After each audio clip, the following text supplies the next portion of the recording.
मेरा नाम रीना है। मैं शहर की रहने वाली थी और मेरी शादी गांव में एक पढ़ी लिखी फैमिली में हुई थी।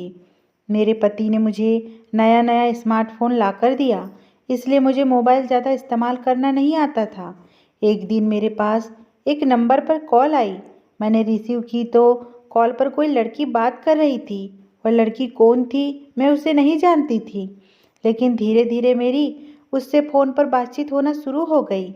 मैं अपनी उसे दोस्त से जब भी मिलने की बात करती तो वह मुझे मिलने से इनकार कर देती है, लेकिन मेरी जान निकल गई। जबकि मेरी वह दोस्त और कोई नहीं बल्कि मेरे ससुराल में मेरे पति के अलावा मेरी एक नंद और मेरे ससुर रहते थे। मेरे पति का बिहेवियर बहुत अच्छा था, इसलिए वह अपनी शादी करने के लिए यहाँ पर आए हुए थे। मेरे पति को हर महीने 2 दिन की छुट्टी मिला करती थी। मेरे पति अपनी शादी के लिए 10 दिन की छुट्टियाँ लेकर आए थे। उनकी छुट्टियाँ पूरी हो चुकी थी। शादी की रात मेरे पति ने कहा कि तुम्हें मेरे पिता और बहन का बहुत ख्याल रखना है। मेरी बहन को हमेशा अपनी बहन की तरह समझना और मेरे पिता को हमेशा अपने पिता की तरह सम्मान देना, पर हमेशा उन दोनों का ख्याल रखना, क्योंकि मेरी माँ इस दुनिया में नहीं है। मेरी बहन ने बचपन में अपने नन्हे हाथों से कच्ची पक्की रोटी बनाकर मेरा और पिताजी का पेट भरा है।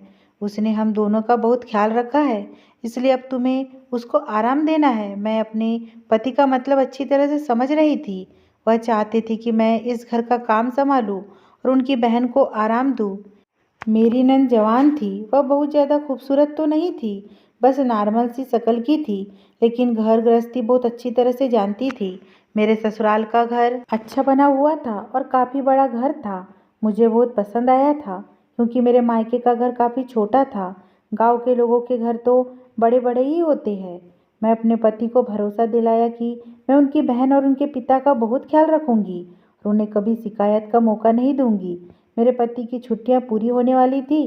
अभी उनकी छुट्टियां पूरी होने में 2 दिन रह गए थे, इसलिए मेरे पति मुझे 2 दिन के तौर पर घूमने ले गए थे। इस बात से मेरे ससुर को भी कोई ऐतराज़ नहीं था। जब हम लोग घूमकर वापस आए तो मेरे पति ने अपने जाने की पैकिंग करनी शुरू कर दी।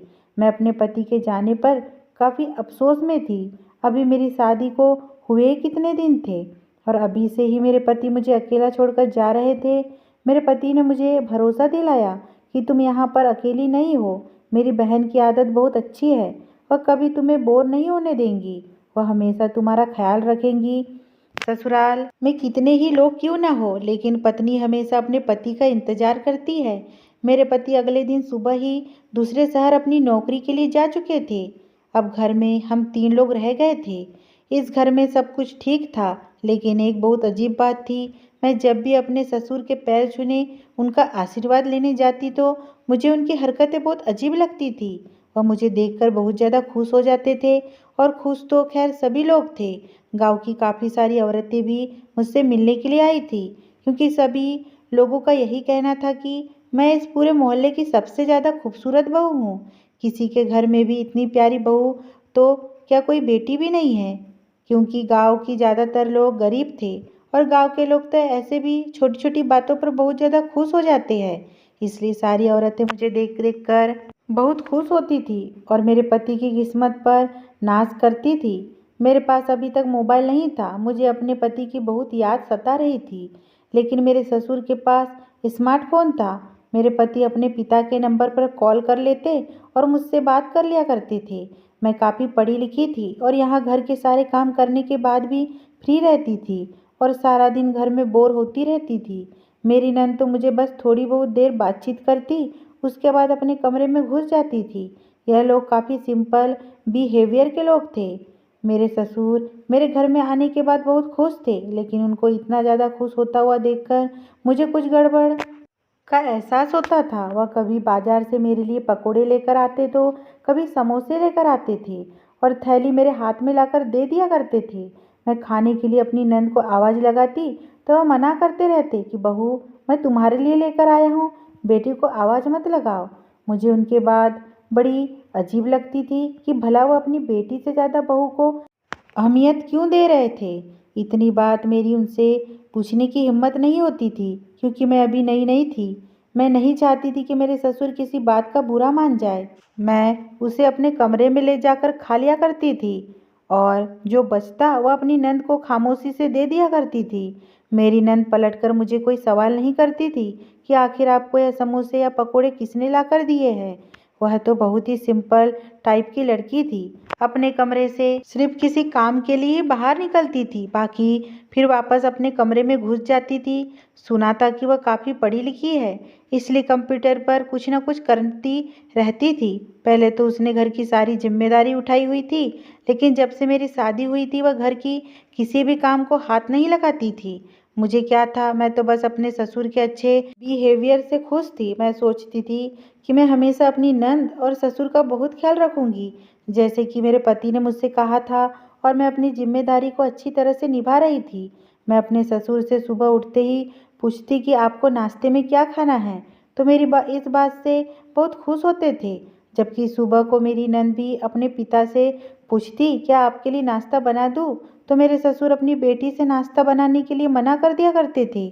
वह वापस अपने कमरे में चली जाती थी या फिर कोई दूसरा काम देख लिया करती थी। जब मैं उनसे पूछती तो मेरे ससुर मुझे फ़ौरन ही अपनी पसंद का नाश्ता बता देते और मैं उनकी पसंद के मुताबिक नाश्ता बनाती और फिर उनको दे देती थी।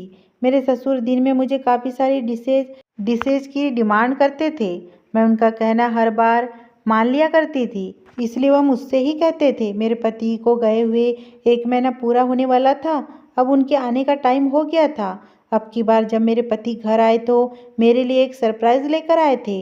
उन्होंने आते ही मुझे एक गिफ्ट दिया। गिफ्ट देकर मैं बहुत ज़्यादा खुश हो गई थी। मैंने जैसे ही गिफ्ट को ओपन किया तो उसके अंदर स्मार्टफ़ोन था। मेरे पति ने कहा कि तुम्हें मुझसे बात करने में परेशानी होती थी, इसलिए मैं तुम्हारे लिए मोबाइल लेकर आया हूँ। मैंने सोचा चलो अच्छा हुआ, मुझे अपने ससुर के मोबाइल से बात करनी पड़ती थी, अब मेरे लिए आसानी हो गई थी। 2 दिन इसी तरह से हंसी खुशी अपने पति के साथ गुजर गए थे। मैं घर के सारे काम दिल लगाकर किया करती थी। मोबाइल को हाथ लगाने का मुझे टाइम भी नहीं मिलता था, जबकि शुरू के दिनों में तो मैं फ्री रहती थी, लेकिन मेरे ससुर दिन में मुझे कोई ना कोई काम करवा करके रहते थे, इसलिए मैं बहुत बिजी रहती थी। तो मैं थोड़ी देर के लिए अपने पति से कॉल पर बात कर लेती थी। एक दिन मैं किचन में खड़ी हुई रोटी बना रही थी, तभी अचानक मुझे ऐसा महसूस हुआ जैसे मुझे कोई देख रहा है या फिर कोई मेरे पीछे खड़ा हुआ है। जैसे ही मैं पीछे पलट कर देखा तो पीछे कोई भी नहीं था। मुझे लगा कि शायद यह मेरा वहम होगा। उसके बाद मैं रोटी बनाने में बिजी हो गई। इसी तरह से 2-3 दिन गुजर गए। फिर एक दिन मैं छत पर कपड़े फैलाने गई तो तब भी मुझे छत पर ऐसा महसूस हुआ जैसे छत पर मेरे अलावा भी कोई और मौजूद है, जबकि उस दिन छत पर क्या बल्कि पूरे घर में कोई भी मौजूद नहीं था। मेरी नंद अपने चाचा के घर गई हुई थी और मेरे ससुर घर से बाहर गए थे। ना जाने मेरे साथ ये सब कुछ क्या हो रहा था। मुझे लगा शायद मेरी तबीयत ठीक नहीं है, मुझे इन बातों पर ध्यान नहीं देना चाहिए। थोड़ी देर के बाद जब मैं घर पर आई तो मैंने उससे पूछा क्या तुम घर पर वापस आई थी? उसने कहा नहीं तो भाभी मैं अभी ही घर पर आई हूँ। वह कहने लगी क्या हुआ, आप कुछ परेशान लग रही हो। मैं अपनी नंद को बताया कि मुझे कभी कभी ऐसा लगता है जैसे इस घर में मुझे कोई देख रहा है, जैसे किसी की मुझ पर नज़र हो। वो कहने लगी भाभी आपकी शायद तबीयत ठीक नहीं है, इस घर में आपके साथ तो मैं भी रहती हूँ, कभी मुझे तो किसी ने नहीं देखा। मेरी नंद यह बात सुनकर मेरा मजाक बनाने लगी, इसलिए मैंने सोचा कि आज के बाद मैं इसको अपने बारे में कुछ नहीं बताऊंगी। उसने मेरी बात को सीरियस नहीं लिया। उस दिन मेरे ससुर घर में कब आए थे मुझे कुछ पता नहीं था। जब वो गए थे तब तो मैंने उनको देखा था, लेकिन जब वो आए थे तब मुझे पता नहीं चला। शायद मैं उस टाइम पर अपने कमरे में लेटी हुई थी। मेरे ससुर मुझे देखकर मुस्कुराते रहते थे। एक दिन मैंने उनसे इसकी वजह पूछी तो वो कहने लगे कि तुम बिल्कुल अपनी सास की तरह लगती हो। मैं उनसे कहा आपका क्या मतलब है? तो उन्होंने कहा कि मेरा मतलब यह है कि तुम अपनी सास की परछाई हो। तुम्हारी सासू माँ भी बिल्कुल तुम्हारी जितनी ही सुंदर थी और बिल्कुल तुम्हारी तरह घर के काम में फुर्तीली थी। मतलब मेरे ससुर जी अपनी पत्नी से कंपेयर कर रहे थे। मुझे लगा कि इसलिए वह मुझे अपने हर काम के लिए कहते हैं, क्योंकि उनको मेरे हाथ का बनाया हुआ खाना भी बहुत पसंद आता है। लेकिन एक दिन मेरे ससुर ने बहुत ही अजीब सी हरकत की। वह घर के अंदर एक बड़ी अजीब सी चीज़ लेकर आए थे। मेरी नंद और मैं यह देखकर हैरान रह गए थे। यह गाँव तो जरूर था, लेकिन इस चीज़ का यहाँ क्या काम था, जबकि मेरे ससुर तो काफ़ी पढ़े लिखे थे। वह एक घोड़ी थी। आजकल घोड़ी भी कहाँ सस्ती मिलती है। वो काफ़ी सारे पैसे खर्च करने के बाद उसे लेकर आए थे। उन्होंने कहा कि मैं इस घोड़ी को पालना चाहता हूँ, इसलिए अपने घर में लेकर आया हूँ। मेरी नंद तो अपने पिता का मजाक भी बनाई थी कि आपको कब से शौक हो गया है घोड़ी पालने का। मैं कुत्ता, बिल्ली या फिर बकरी पालने का शौक तो सुना था, लेकिन घोड़ी पालने का शौक के बारे में पहली बार सुना था। यह बात मुझे भी कुछ अजीब लगी थी, लेकिन अगले दिन जब मैं सुबह सुबह काम के लिए उठी तो मैंने देखा कि लगभग सुबह के 6 बज रहे थे। इतनी सुबह मेरे ससुर घोड़ी के पास बैठे हुए उसका दूध निकाल रहे थे। मैं चुपकर उनको देखने लगी। मैंने देखा कि उन्होंने दूध को गिलास में करने के बाद उसको पी लिया। जब मेरे ससुर को पता चला कि मैं उनको देख रही हूँ तो वह बहुत घबरा गए। मैंने कहा, आप यह दूध क्यों पी रहे हो? तो वह कहने लगे, घोड़ी का दूध पीने से मर्द के शरीर के अंदर ताकत आती है। मैंने सोचा कि शायद इस उम्र में आकर मेरे ससुर जी को कमजोरी महसूस हो रही होगी। गांव के लोग तो वैसे भी काफ़ी सारे नुस्खे जानते थे, यह भी कोई ताकत लाने वाला ही नुस्खा होगा। वैसे मैंने पढ़ा था कि घोड़ी का दूध काफ़ी सारी बीमारियों में भी काम आता है। मुझे अपने ससुर को इस बारे में ज़्यादा समझाने का क्या करना था। यह उनके फायदे का जानवर था, इसलिए तो वह उसे लेकर आए थे। मैं जब अपने पति से कॉल पर बात की तो इस बारे में उनको भी बताया था। मेरे पति ने कहा कि मेरे पिताजी पढ़े लिखे आदमी हैं और वह गांव के तौर तरीके भी जानते हैं। गांव के बड़े बुजुर्गों के साथ उनका उठना बैठना है, उनमें से ही किसी ने उनको यह नुस्खा बता दिया होगा। तुम इस बात पर ज़्यादा ध्यान मत दो। मेरे पिताजी जो करते हैं ठीक करते हैं। आज तक उन्होंने कभी गलत कुछ नहीं किया, और वह घोड़ी घर में लेकर आए हैं तो इसमें भी कोई मकसद ही होगा। मैं अपने पति से कहा, आप ठीक कह रहे हो, ससुर जी सच में बहुत अच्छे इंसान हैं। एक दिन मैं अपनी नंद के साथ मार्केट गई थी। मार्केट से आने के बाद जैसे ही मैं अपने कमरे के अंदर गई तो यह देखकर मैं हैरान रह गई थी कि मेरे कमरे की हालत बहुत बुरी हो रही थी। ऐसा लग रहा था जैसे किसी ने मेरे कमरे की तलाशी ली हो। चारों तरफ सामान फैला हुआ था। मुझे लगा कि शायद मेरे कमरे में कोई आया होगा। मैं अपनी सारी कीमती चीज़ चेक करने लगी, लेकिन मेरे कमरे की हर कम कीमती चीज़ अपनी जगह पर ही मौजूद थी। कोई भी चीज़ कमरे से गायब नहीं थी, बस कमरे का सामान ही इधर उधर फैला हुआ था। मैं अपने ससुर जी के पास गई और उनसे यह सवाल किया कि मेरे कमरे में यह सामान कैसे फैला हुआ है? क्या आप मेरे कमरे में गए थे? क्योंकि उस दिन घर में ससुर जी अकेले ही मौजूद थे। उन्होंने कहा कि मैं तुम्हारे कमरे में नहीं गया, लेकिन मैं तुम्हारे कमरे के अंदर बिल्ली को जाते हुए देखा था। शायद बिल्ली नहीं, तुम्हारे कमरे का सामान फैला दिया होगा। मैंने सोचा कि शायद वह सही कह रहे हैं, यही हो सकता है, बिल्ली ही कमरे में आई होगी। भला कमरे में ऐसे बेवजह सामान कौन फैलाएगा? मैं इस बात को इग्नोर कर दिया था।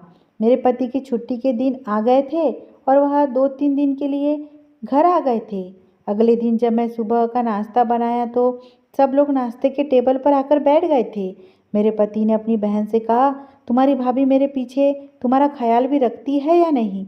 मेरी नंद कहने लगी, भैया भाभी बहुत अच्छी है, हमारा बहुत ख्याल रखती है। यह बात सुनकर मुझे खुशी मिली थी कि मेरी नंद मेरी तारीफ की थी। उसके बाद मेरे ससुर ने तो मेरी इतनी देर तक तारीफ की थी कि वह तो खामोश होने का नाम भी नहीं ले रहे थे। मेरे ससुर ने कहा कि बहू सच में बहुत अच्छा खाना बनाती है और उसने घर को भी बहुत अच्छी तरह से हैंडल किया हुआ है। मैंने सोचा कि आज मैं अपने ससुर से अपने मायके जाने की परमिशन ले लेती हूँ, लेकिन यह सुनकर मुझे बड़ी हैरानी हुई थी कि मेरे ससुर ने मुझे मायके जाने से मना कर दिया। मैं उदास हो गई थी। मेरा उदास चेहरा देखकर मेरे ससुर ने थोड़ी देर की बात कह दिया कि ठीक है, चली जाओ। मैं अपने पति के साथ 2 दिन के लिए अपने माता पिता के घर चली गई थी। वहाँ पर मैं अच्छा टाइम गुजारा था और उसके बाद मैं घर आ गई थी। मेरे पति वापस चले गए थे। मेरे पति के अगले दिन जाते ही मेरे नंबर पर एक मिस कॉल आने लगी। मैं जैसे ही कॉल अटेंड करती, पीछे से कॉल कट जाती थी और मैं अपनी साइड से कॉल करती तो नंबर बिजी जाता था। मैं बहुत परेशान हो गई थी कि ना जाने किसके नंबर से मुझे इतनी सारी कॉल्स आ रही है। एक दिन दोपहर का टाइम था। हम सब लोग दोपहर में अपने अपने कमरे में जाकर लेट जाते थे और आराम करते थे। मेरी नंद और ससुर भी अपने कमरे में आराम कर रहे थे। मैं जैसे ही अपने कमरे में आई तो मैंने देखा कि मेरे मोबाइल पर इस नंबर से कॉल आ रही थी। मैंने जैसे ही कॉल रिसीव की, थोड़ी देर तक तो किसी ने बात नहीं की, लेकिन थोड़ी देर बाद किसी के बोलने की आवाज़ आई। यह किसी लड़की के बोलने की आवाज़ थी। उस लड़की ने पहले तो हेलो बोला, उसके बाद मैंने पूछा आप कौन हो, तो वह कहने लगी कि मेरा नाम निमिषा है। मैं इस नाम की किसी लड़की को नहीं जानती थी। मैंने पूछा लेकिन मैं आपको नहीं जानती। उसने कहा मैं भी आपको नहीं जानती। मैंने कहा कि जब आप मुझे नहीं जानती तो इतने दिनों से बार बार मुझे कॉल क्यों कर रही हो? मैं जब भी तुम्हारे नंबर से कॉल रिसीव करने की कोशिश करती हूँ तो कॉल कट जाती है। उसने कहा कि हो सकता है शायद नेटवर्क प्रॉब्लम की वजह से कॉल कट जाती हो। वैसे मेरा नाम निमिषा है और मैं गाजियाबाद में रहती हूँ। मैंने कहा कि मेरा मायका कभी गाजियाबाद का ही है। इसी तरह से हम दोनों के बीच की बातचीत काफ़ी देर तक होती रही। उस लड़की ने बातों ही बातों में मुझे दोस्ती कर ली। वह मेरी बहुत अच्छी दोस्त बन गई थी। इसी तरह से हम दोनों रोज़ एक दूसरे से बात किया करते थे और मेरे ससुर का वही रूटीन था।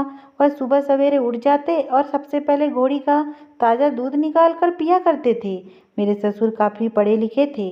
मैं रोज़ उनके कमरे की सफाई करने जाती थी। उनके कमरे में कंप्यूटर भी रखा हुआ था और वह हमेशा अपने मोबाइल में ही बिजी रहते थे। मेरे ससुर कोई काम तो करते नहीं थे, इसलिए कभी छत पर चले जाते तो वह कभी मोबाइल या फिर कंप्यूटर से अपना टाइम पास कर लिया करते थे कि कंप्यूटर मेरे पति का था, लेकिन मेरे पति तो इसको इस्तेमाल भी नहीं करते थे। इसलिए मेरे ससुर ने इस कंप्यूटर को अपने कमरे में रख लिया था। दिन इसी तरह से गुजर रहे थे और हर दिन मेरी अपने दोस्त से बात होती थी और हम दोनों 2 या 3 घंटे तक आपस में बातें करते रहते थे। मेरा टाइम अच्छा पास हो जाता था और उससे बात करने के बाद मेरा मन भी हल्का हो जाता था। मैं अपने मायके में भी अपनी मम्मी या बहन से ज़्यादा फ़ोन पर बात नहीं करती थी, बस कभी कभार हालचाल पूछ लिया करती थी। मेरे पति घर आ गए थे। एक दिन मुझे याद आया कि मैं अपने मायके से अपनी पुरानी एल्बम लेकर आई थी, जिसमें मेरे बहुत सारे फ़ोटो लगे हुए थे। मैंने अपने पति से कहा कि आज मैं आपको अपने बचपन के फ़ोटोज़ दिखाती हूँ। मैं अपने उस एल्बम को ड्रॉ में रख दिया था। ड्रॉ में काफ़ी देर तक चेक करती रही, लेकिन मुझे मेरी एल्बम नहीं मिल रही थी। उसके बाद मुझे याद आया कि कहीं मैं अलमारी में तो नहीं रख दी।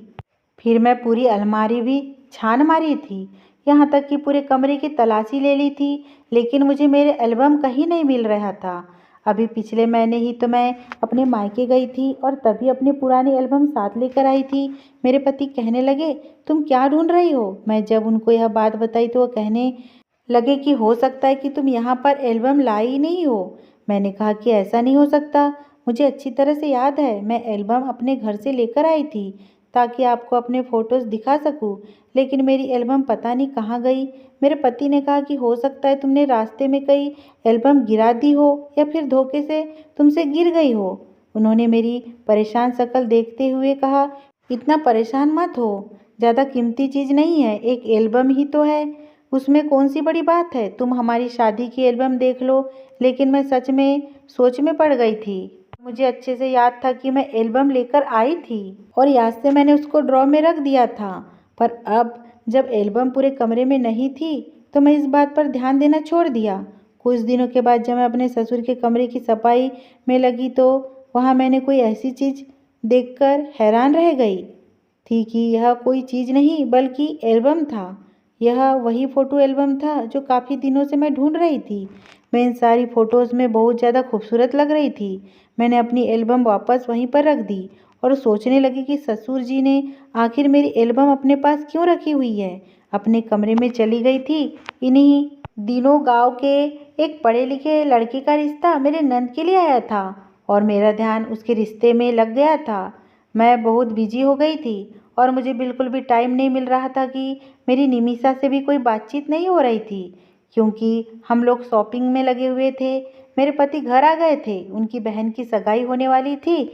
जिस दिन मेरी नंद की सगाई थी उस दिन मैं अपने कमरे में कपड़े पहनने के बाद ड्रेसिंग के आगे बैठी हुई मेकअप कर रही थी। तभी मुझे ऐसा लगा जैसे कमरे के दरवाजे पर कोई खड़ा हुआ अंदर झाँक रहा है। जैसे ही मैंने दरवाजे की तरफ देखा तो कोई नहीं था, लेकिन मैं फिर भी अपनी तसल्ली के लिए दरवाजे की तरफ भागती हुई गई। दरवाजे पर फौरन ही मेरी नंद आ गई थी और तैयार होकर मुझे खुद को दिखाने लगी कि भाभी मैं कैसी लग रही हूँ। मैंने उससे कहा कि बहुत अच्छी लग रही हो। मैंने कहा, क्या तुम दरवाजे पर खड़ी हुई मुझे देख रही थी? उसने कहा, भाभी तैयार होकर आई हूँ, लेकिन आप मुझे कुछ परेशान लग रही हो। मैंने उसको कुछ नहीं बताया और मैं खामोश हो गई। मेरी नंद की शादी में अभी काफ़ी टाइम था। अभी तो हम लोगों ने उसकी सगाई कर दी थी। सगाई वाले दिन घर के सभी लोग बहुत खुश थे। हम लोग फैमिली फ़ोटो खिंचवा रहे थे, तभी अचानक मेरे ससुर मेरे बराबर में आकर खड़े हो गए। मेरी एक साइड मेरे पति खड़े हुए थे और दूसरे साइड मेरे ससुर खड़े हुए थे।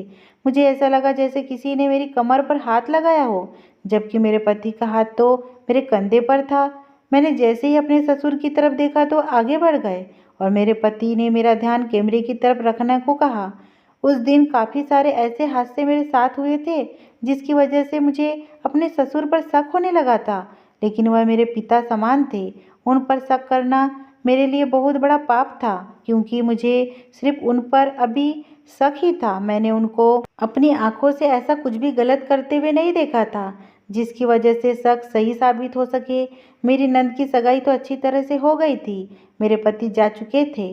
कुछ दिनों बाद सगाई की एल्बम बनकर आई तो सबसे पहले मेरे ससुर लेकर बैठ गए और खुशी खुशी देखने लगे। वह एल्बम अपने कमरे में लेकर चले गए थे। थोड़ी देर के बाद उन्होंने एल्बम मुझे दे दी थी। इन दिनों निमिषा की मेरे फ़ोन में काफ़ी सारे मिस कॉल पड़े हुए थे। बहुत ज़्यादा बिजी होने की वजह से मैंने उससे कोई बात नहीं की थी। फिर मैंने उसे कॉल की और उसे सॉरी कहा कि मैं अपनी नंद की सगाई में बिजी थी, इसलिए उससे बातचीत नहीं कर सकी। हम लोग काफ़ी देर तक एक दूसरे के बारे में बातचीत करते रहे। निमिषा से बात करते हुए मुझे कभी कभी ऐसा लगता था जैसे वह कोई अनजान इंसान नहीं बल्कि मेरी कोई अपनी है। बातों बातों में वह काफ़ी सारी बातें इस तरह से कह दिया करती थी जैसे वह मुझे बहुत अच्छी तरह से जानती है, और काफ़ी सारी बातें उसे मेरे बारे में पता है। पर मैं हर बार यही सोचती थी कि जिस इंसान से हम इतने सारी बातें करते हैं उसको हम अपने बारे में काफ़ी कुछ बता चुके होते हैं। इसलिए निमिषा को मेरे बारे में मेरे अलावा और कौन बता सकता था। मैंने निमिषा को अपनी नंद की शादी पर इनवाइट करना चाहती थी, पर मैंने सोचा था कि ज़्यादा मेहमान होने की वजह से मैं उससे ज़्यादा बातचीत नहीं कर पाऊंगी। मैं अपने पति को भी निमिषा के बारे में बताया तो मेरे पति ने कहा था, ऐसे किसी भी अनजान को अपना दोस्त नहीं बनाते, पहले उसके बारे में सारी इन्फॉर्मेशन निकाल लेते हैं। लेकिन मैंने उनसे कहा कि निमिषा की बातों में मुझे एक अजीब सा भरोसा दिखाई देता है। वह बहुत अच्छी है। उसने अपने तो मुझे काफ़ी सारे राज बताए थे। वह मुझ पर भरोसा करती है, इसलिए तो उसने मुझे अपने सीक्रेट बता दिए थे। वरना आज के ज़माने में कोई भी किसी को अपने सीक्रेट बिना मतलब के नहीं बताता, और हम दोनों ज़्यादातर सही सारी बातें करते हैं। वह मुझे अपनी सीक्रेट बताती थी कि वह किसी को पसंद करती है। जिसको वह पसंद करती है वह इंसान बहुत खूबसूरत है, मगर उसने बताया कि वह शादीशुदा है। मैंने उसे कहा था कि तुम्हें शादीशुदा इंसान की पसंद आया था, तुम किसी कुंवारे लड़के को पसंद नहीं कर सकती थी। तब उसने कहा कि मैं जिसको पसंद करती हूँ वो बहुत ज़्यादा खूबसूरत है। मेरा दिल करता है कि मैं उसे सारा दिन देखते रहूँ। उसने बताया था कि मेरे मोबाइल में उसके बहुत सारे फ़ोटोज़ है। मैं दिन रात उसके फ़ोटोज़ देखते रहती हूँ और हर मोमेंट पर उसका फ़ोटो क्लिक करते रहती हूँ, और उसे पता भी नहीं चलता। वह लड़की जिसको भी चाहती थी सच में दीवानों की तरह प्यार क्या करती थी। मैं भगवान से प्रार्थना करती थी कि भगवान, निमिषा जिसको चाहती है वह उसे मिल जाए। सच में निमिषा मुझे बहुत पसंद आई थी और अब मुझे उससे मिलना था। मैं उससे मिलना चाहती थी। मैंने सोच लिया था कि अब की बार जब मेरे पति घर आएंगे तो मैं निमिषा को अपने घर डिनर पर इनवाइट करूंगी। वो मेरे गांव मुझसे मिलने के लिए ज़रूर आएंगी। वह कभी इनकार नहीं करेंगी। अब की बार मैंने ठान लिया था कि मैं उससे मिलकर ही रहूंगी। मैंने बातों में निमिषा से कहा भी था कि मैं तुमसे मिलना चाहती हूँ, क्या तुम मेरे घर आ सकती हो। मेरी बात सुनकर कुछ देर के लिए निमिषा खामोश हो गई थी, और उसने कुछ देर के बाद बड़ी सोच समझकर जवाब दिया था कि अभी उसकी तबीयत ठीक नहीं है। लेकिन मैंने उससे कहा कि मैं तुम्हें अभी कब मिलने के लिए बुला रही हूँ। जब मेरे पति छुट्टियों में घर आएंगे तो मैं तुम्हें इनवाइट करूँगी, तुम ज़रूर आना।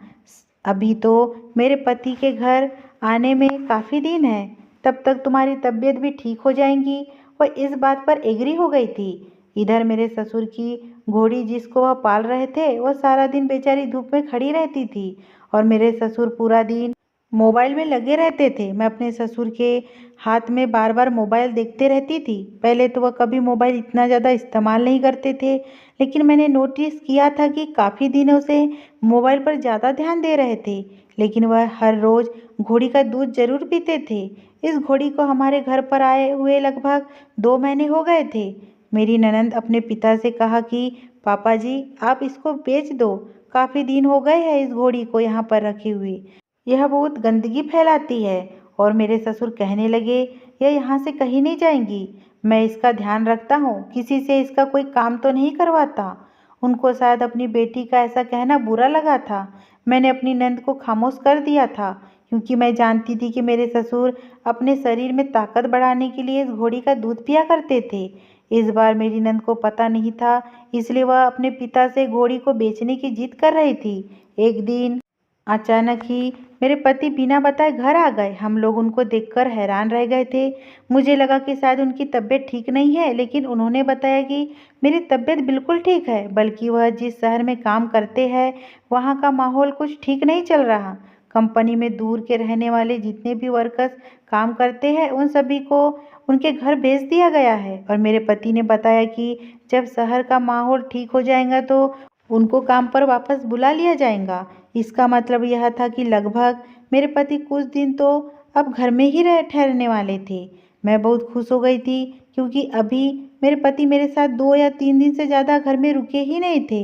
मेरी नंद भी अपने भाई को देखकर बहुत खुश हुई थी, जबकि मेरे ससुर का बिहेवियर कुछ चिड़चिड़ा सा हो रहा था। ना जाने वह किस बात पर नाराज थे। मुझे तो कुछ भी समझ में नहीं आ रहा था। वह छोटी छोटी बात पर गुस्सा कर रहे थे। उन्होंने मेरे पति को भी खूब डांट लगाई। उन्होंने कहा कि अगर तुम्हारी कंपनी ने तुम्हें भेज दिया तो तुम वापस आ गए। तुम्हें नहीं पता कि तुम्हारे यहाँ पर आ जाने से घर में पैसों की कितनी परेशानी हो जाएंगी। मेरे पति ने उनको समझाया कि शहर का माहौल ठीक नहीं है, इसलिए कंपनी में काम बंद हो गए हैं। लेकिन उन लोगों ने 2 महीने की सैलरी एडवांस में दे दिया है। हम लोग भी हैरान रह गए थे कि ना जाने ससुर जी का बिहेवियर इतना गुस्से से भरा कैसे हो गया था। मेरे पति तो खामोश होकर अपने कमरे में चले गए थे। गुस्से में ससुर जी ने खाना भी नहीं खाया था। मैंने अपने पति से कहा कि आज पापा को क्या हो गया, पता नहीं क्यों वह आज इतना गुस्सा क्यों कर रहे हैं। आज से पहले तो कभी उनको गुस्से में नहीं देखा। मेरे पति कहने लगे, अब उनकी उम्र हो गई है, उन्हें घर की चिंता लगी रहती है, और फिर बहन की शादी भी तो सर पर रखी है, इसलिए वह कुछ परेशान हो गए। उसके बाद खाना खाकर हम सब लोग सो गए थे। मेरे पति को यहाँ पर रहते हुए 2-3 दिन गुजर गए थे, लेकिन मैं नोटिस कर रही थी कि इन दिनों निमिषा ने मुझे एक बार भी कॉल नहीं की। मैं उसको कॉल लगाई और उससे कहा कि मेरे पति घर आ गए हैं, मैं तुमसे मिलना चाहती हूँ। मैं उसको डिनर के लिए इनवाइट कर दिया। वह मुझसे मिलने के लिए मना कर रही थी। मैंने उससे कहा, मुझे पता है तुम बहाना बना रही हो। अगर तुम मेरे घर पर नहीं आई तो मैं तुमसे कभी फ़ोन पर बात नहीं करूंगी, यहाँ तक कि कभी तुम्हारी कॉल भी रिसीव नहीं करूंगी। यह कहकर मैंने फ़ोन बंद कर दिया था। अगले दिन रात के डिनर पर मैं निमिषा को इनवाइट कर दिया था, और अपने पति के आने की खुशी में मैंने खाने में बहुत अच्छी डिशेस भी बनवाई थी। मैं शाम के टाइम पर अपने ससुर के कमरे में उनको चाय देने के लिए गई थी। मैंने देखा कि वो मुझे बहुत परेशान नजर आ रहे थे। मैंने उनकी तरफ चाय की ट्रे रख दी तो उन्होंने चाय भी नहीं पी, और वह उठकर कमरे से बाहर चले गए थे। पता नहीं क्यों उनका मूड मेरी तरफ से भी बहुत ऑफ था। वो मुझे भी बात नहीं कर रहे थे। लेकिन मेरे ससुर अपना मोबाइल कमरे में ही छोड़ गए थे। उनके मोबाइल पर किसी की कॉल आ रही थी। मैंने सोचा कि कॉल की आवाज़ सुनकर वह खुद ही अपना मोबाइल लेने के लिए आ जाएंगे, लेकिन उनके मोबाइल पर लगातार किसी की कॉल आ रही थी। मैंने अपने ससुर का मोबाइल उठाया और उनको कमरे से बाहर देने के लिए चली गई। मैंने देखा कि वह घर में कहीं भी मौजूद नहीं थे। तभी अचानक मेरे पति ने मुझे आवाज़ लगा ली। मेरे ससुर का मोबाइल मेरे हाथ में ही था। कॉल आनी तो बंद हो गई थी। धोखे से मैं उनके मोबाइल को अपने कमरे में ही लेकर चली गई। मेरे पति नहा रहे थे, उन्होंने अपने कपड़े निकालने के लिए कहा था। मैं उनके कपड़े निकालने में बिजी हो गई थी। तभी अचानक मुझे याद आया कि शाम के 5 बज गए हैं। एक बार मैं पहले निमिषा को कॉल करके पूछ लेती हूँ कि वह आ रही है या नहीं, और वह आ रही है तो कितनी देर में पहुँच रही है। पति के कपड़े निकालने के बाद मैंने अपना मोबाइल उठाया और निमिषा का नंबर डायल किया। निमिषा के नंबर पर रिंग जा रही थी और तभी अचानक मेरे ससुर के मोबाइल पर भी किसी की कॉल आने लगी। मैंने जैसे ही अपने ससुर का मोबाइल हाथ में लिया, यह देखकर मेरे पैरों तले से ज़मीन निकल गई थी। उनके मोबाइल की स्क्रीन पर जो नंबर शो हो रहा था, वह मेरा ही नंबर था। घबराहट से मेरे हाथ से मोबाइल ही छूट गया। मैं दोबारा से अपने मोबाइल से नंबर डायल किया और देखा कि फिर से कॉल मेरे ससुर के नंबर पर ही आ रही थी। मैंने कॉल रिसीव की तो मुझे मेरी ही आवाज़ सुनाई दे रही थी। मैं हैरान रह गई थी और बहुत ज़्यादा परेशान हो गई थी कि आखिर यह सब कुछ क्या हो रहा है। मैंने खामोशी से अपने ससुर के मोबाइल को स्विच ऑफ करके अपनी अलमारी में रख दिया और अपने काम पर लग गई। थोड़ी देर बाद मेरे ससुर जब घर वापस आए तो वो मुझे बहुत परेशान नज़र आ रहे थे। मुझे पता था कि वह ज़रूर अपने कमरे में जाएंगे और अपना मोबाइल तलाश करेंगे। मेरी सोच के मुताबिक वह अपने कमरे में ऐसे तलाशी कर रहे थे जैसे उनका कुछ खो गया हो। मेरे पति नहाने के बाद तैयार होकर अपने दोस्तों के पास चले गए थे। मेरे पास मौका अच्छा था, इसलिए मैंने अपने ससुर का मोबाइल ऑन किया और उनके मोबाइल की तलाशी लेने लगी। लेकिन यह देखकर मेरे पैरों तले से ज़मीन निकल गई थी। उनके मोबाइल में मेरे बहुत सारे फ़ोटोज़ और मेरी छोटी-छोटी ऐसी वीडियो थी जो कि मेरे घर के हर काम के मोमेंट पर बनाई गई थी, जैसे मैं घर के नॉर्मल काम किया करती थी। अब मेरे सब कुछ समझ में आ गया था कि आखिर मुझे हर बार ऐसा लगता था कि मेरे पीछे कोई है, कोई मुझे देख रहा है, मुझ पर किसी की नज़र है। ये मेरा कोई शक नहीं था, बल्कि मेरे ससुर अपने मोबाइल से मेरी फ़ोटोज़ लिया करते थे या फिर मेरी वीडियोस क्लिप बनाते थे। मुझे अपने ससुर से डर लगने लगा था, लेकिन फिर यह निमिषा कौन थी जो इतने दिनों से मुझे फ़ोन पर बातें करती थी। मैं बहुत कंफ्यूज हो रही थी। इसका मतलब था कि मेरे ससुर मुझ पर अपनी गंदी नज़र रखते थे। उनके मोबाइल पर एक वीडियो तो ऐसी थी जिसे शर्मिंदगी की हद पार कर दी थी। मोबाइल में मेरी साड़ी पहनते हुए टाइम की वीडियो थी और मेरे कमरे में जो एल्बम गायब हुई थी, इसका मतलब यही था कि वह अभी मेरे कमरे से मेरे ससुर ने ही ली थी, वो अपने पास रख ली थी। अब मैं यह सब कुछ बर्दाश्त नहीं कर सकती थी। मैंने अपने पति को फ़ौरन कॉल करके घर बुला लिया और उनको सब कुछ बता दिया। मेरे पति ने पहले तो मेरी यह बात सुनते ही मेरे मुंह पर थप्पड़ मार दिया और कहने लगे कि तुम मेरे पिता पर इल्ज़ाम लगा रही हो। मेरी नंद भी मुझे इस बात पर बुरा भला कहने लगी। मुझे पता था कि कोई भी मेरी बात पर यकीन नहीं करेगा, इसलिए मैंने अपने पति के हाथ में उनके पापा का मोबाइल दे दिया और उनसे कहा कि ये देखो और बताओ कि यह मोबाइल किसका है। मेरे ससुर मेरे पति से कहने लगे, तुम्हारी पत्नी झूठ बोल रही है, इस मोबाइल में कुछ भी नहीं है। मेरे पति ने घूरते हुए अपने पापा की तरफ देखा और कहा कि रीना कह रही है कि यह मोबाइल किसका है, उसने यह नहीं कहा कि मोबाइल के अंदर क्या है। यह बात सुनकर मेरे ससुर अचानक खामोश हो गए थे और अगर वह कुछ बोलते तो उनकी जबान लड़खड़ाने लगी थी। मेरे पति ने जल्दी से मोबाइल ऑन किया और उन्होंने मेरे सारे फ़ोटोज़ उनके मोबाइल में देख लिए और उन्होंने मेरी वह वीडियो भी देखी जो काफ़ी गलत तरीके से बनाई गई थी। मैंने अपने पति को निमिषा के बारे में भी बता दिया कि निमिषा कोई और नहीं बल्कि आपके पिताजी है। मेरे ससुर अपनी सच्चाई एक्सेप्ट नहीं कर रहे थे। उन्होंने कहा कि मैं किसी निमिषा को नहीं जानता। मैं अपने पति से कहा, अगर आपको यकीन नहीं आता तो आप अभी निमिषा का नंबर मेरे फ़ोन से डायल करो, आपको पता चल जाएगा कि कॉल किसके पास जाएंगी। मेरे पति ने मेरे कहने के मुताबिक मेरे नंबर से निमिषा का नंबर डायल किया तो कॉल उनके दूसरे हाथ में उनके पापा के मोबाइल पर ही आने लगी। मैं जो भी बात अपने पति को बता रही थी वह सच हो रही थी। अब मेरे पति को यकीन आ गया था मेरी बात पर कि मैं आज उनके पापा के खिलाफ जो इल्ज़ाम लगाया है वह बिल्कुल सही है। मैंने अपनी नंद से भी कहा कि मैं काफ़ी दिन पहले तुमसे कह रही थी कि मुझे ऐसा लगता है जैसे कोई मुझ पर नज़र रखता है, लेकिन तुमने मेरी बात को मजाक में टाल दिया था। उसके बाद से कभी दोबारा मैंने तुम्हें बात नहीं बताई, लेकिन लगातार मेरे साथ ऐसा हो रहा था। मुझे लगता था जैसे मेरे आसपास कोई है, पर जब मैं गौर से देखी तो मेरे पास कोई नहीं होता था। और फिर मेरे कमरे से वह मेरे एल्बम गायब होना। कुछ दिन बाद जब मैं पापा के कमरे में सफाई लगाने गई तो मेरी वह एल्बम मैंने उनके कमरे में देखी थी।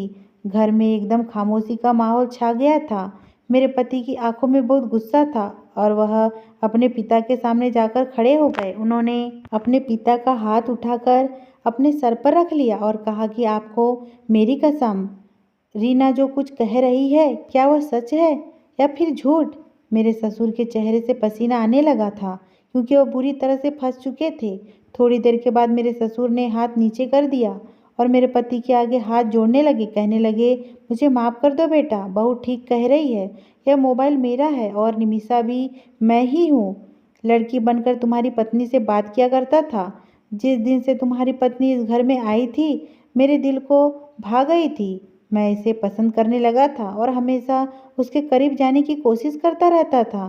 तुम्हारी पत्नी जो भी काम करती, मैं उसका फ़ोटो खींच लिया करता और अकेले में उसकी फ़ोटो और वीडियो देख देख कर खुश हो जाता था। रीना बहुत खूबसूरत है, मैं उसकी खूबसूरती में खो गया था। तुम तो हमेशा दूसरे शहर में रहते थे, इसलिए मैं चाहता था कि मैं इसको अपनी तरफ कर लूं और तुम्हारी पत्नी को तुमसे छीन लूं। इसलिए मैंने प्लान बनाया कि मैं लड़की की आवाज़ निकाल कर रीना से फ़ोन पर बात किया करूँगा। फ़ोन पर बात किया करता था। मेरे अंदर यह पुराना टैलेंट है। मैं अपनी जवानी के दिनों में लड़की की आवाज़ निकालता था, लेकिन अब बुढ़ापे की उम्र में आकर मेरे मुंह से लड़की की आवाज़ साफ नहीं निकलती थी। इसलिए मैं घोड़ी को लेकर आया था। घोड़ी का दूध पीने से गले से आवाज़ ठीक हो जाती है। मैं ही तुम्हारी पत्नी के कमरे से उसकी एल्बम चुराई थी, क्योंकि मैं उसे पसंद करता था। मेरे मोबाइल का वॉलपेपर भी उसका फ़ोटो लगा हुआ है। मुझे बहुत बड़ी गलती हो गई बेटा। मैं तुम्हारी पत्नी पर गंदी नज़र रखने लगा था। मुझे नहीं पता कि तुम्हें यह सब कुछ पता चल जाएगा। मैंने सोचा था कि मैं किसी दिन बहू को अपनी बातों में ले लूँगा और उससे कहूँगा कि वह तुम्हें छोड़ दे, मुझसे शादी कर ले। यह बात सुनकर मेरे पति का खून खौल उठा था और मुझे भी अपने ससुर से नफरत होने लगी थी। जिनको मैं इतना अच्छा आदमी समझती थी, वह मेरी इज्जत पर अपनी गंदी नज़र रखे हुए थे। मुझे इस बात की बिल्कुल भी खबर नहीं थी। मेरे पति ने कहा, मुझे नहीं पता कि आप समान ससुर अपनी बहू के साथ इतनी घिनौनी हरकत भी कर सकता है। मुझे शर्म आती है आपको अपना पापा कहते हुए। मेरे ससुर बहुत शर्मिंदा हो रहे थे। मेरे पति ने अपने पापा को बहुत बुरा भला कहा था और उन्होंने यह फैसला किया कि वह अपनी बहन की शादी कर देने के बाद वह मुझे अपने साथ शहर ले जाएंगे और जहाँ पर वह नौकरी करते हैं और वहीं पर एक किराए का मकान खरीद कर मुझे अपने साथ रखेंगे। वह कभी मुझे अब इस घर में नहीं रहने देंगे और ना ही खुद वापस लौटकर इस घर में आएंगे। मेरे ससुर ने हम लोगों से बहुत माफ़ी मांगी, लेकिन वह हमारे दिल में उतर चुके थे। अब कभी हमारे दिल में उनके पहले जैसी इज्जत ना आ सकती थी। इसलिए मेरे पति ने 1 महीने के अंदर अपनी बहन की शादी कर दी। उसके बाद वह मुझे लेकर शहर आ गए। मैं अपने पति के साथ अब शहर में ही रहती हूँ और मेरे ससुर गांव में अकेले रहते हैं। हम लोगों के साथ साथ उनकी बेटी ने भी उनसे सारे संबंध खत्म कर दिए। मैं अपने पति के साथ शहर में खुशी खुशी रहती हूँ, पर कभी कभी अपने पति को समझाती हूँ कि वह जैसे भी है आपके पिता है। मेरे कहने के मुताबिक मेरे पति अपने पिता को खर्चे के लिए पैसे भेज दिया करते हैं। उम्मीद करती हूँ दोस्तों आपको ये कहानी पसंद आई हो। प्लीज़ अगर कहानी पसंद आई हो तो मेरे चैनल को सब्सक्राइब और लाइक कीजिए।